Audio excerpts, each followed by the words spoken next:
interesting because I'm so wrapped up in this book and talking to Rod Dreher this morning, but it would seem like you and Ruthie were the perfect brother and sister, and that's not true, is it? No, not true at all. I mean, Ruthie was good, but she was not a goody-goody. And you can see that in the book. She loved to have fun. The only person in the world, though, that she didn't treat with complete love and compassion and acceptance was me, her brother. And this is why. She thought that I had betrayed the family by leaving St. Francisville, by moving away. And she felt I had been disloyal. I'd gotten above myself. And that was a real source of tension. But I knew she also loved me. You know, and since I've been back home, people have said to me, do you know how proud she was of you? No, I didn't, because she couldn't say it to me. You know, but I've had to learn how to deal with her love and how to understand her love, even though sometimes she wasn't that nice to me. People have told me, Susie, that that's what makes this story so compelling. It's about real life. It's not about a plaster saint. It's about real life. It's about real life. And learning how to love your family through all the bumps and the brokenness. And you know, it's interesting because it brings up in my own life my relationship with my mother, who I always could never get from her what I thought I wanted. And my son told me not long ago, I didn't think my mother loved me. And he said to her before she passed away, you need to be nicer to my mother. And she just scrunched her face up and said, it's just because I love her so much, I don't know how to tell her. Yes, and that was Ruthie. Gosh. That was Ruthie with me, because in our family, we're a very Southern family. We don't talk about our feelings in depth, and Ruthie just couldn't bring herself to do that. But you know, at the very end of the book, my dad was just like Ruthie, and I always felt like I wasn't the son that he wanted to have. He wanted a hunter and an athlete. But we're sitting on his back porch after Sunday dinner, and we just start talking. And he made a confession to me, Susie, that absolutely changed my life and made me see everything in a different way. What was it? I don't really know if I can tell it, but yes, tell it. But he told me about that he wishes that he had moved away when he was my age. And I thought, wait a minute, you were so hard on me all these years for moving away because you thought I'd betrayed the family, and now here I am, you're telling me you wish you had moved away?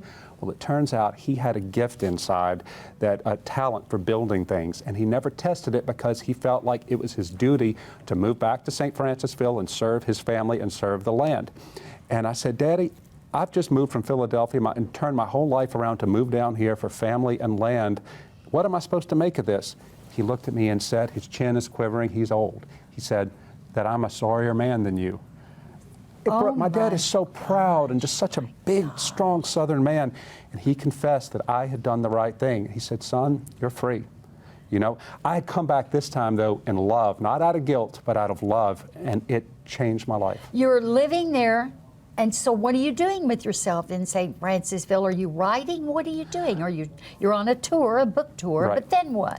I'm writing for the American Conservative magazine, and I'm writing stories now. Last night I had an event at the Dallas Morning News, and where I used to work, and someone asked me, oh, how is your career going to change because of this?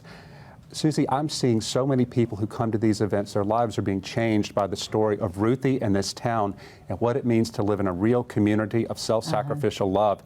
We can have what they have in St. Francisville anywhere. It's not that everybody has to move back to a small town, but you got to get involved in your community. You got to do what Ruthie did, which is to see people in front of you and not react out of anger, but react out of love and compassion. When I turned on the TV and saw the Boston News this morning, I thought, how would Ruthie respond?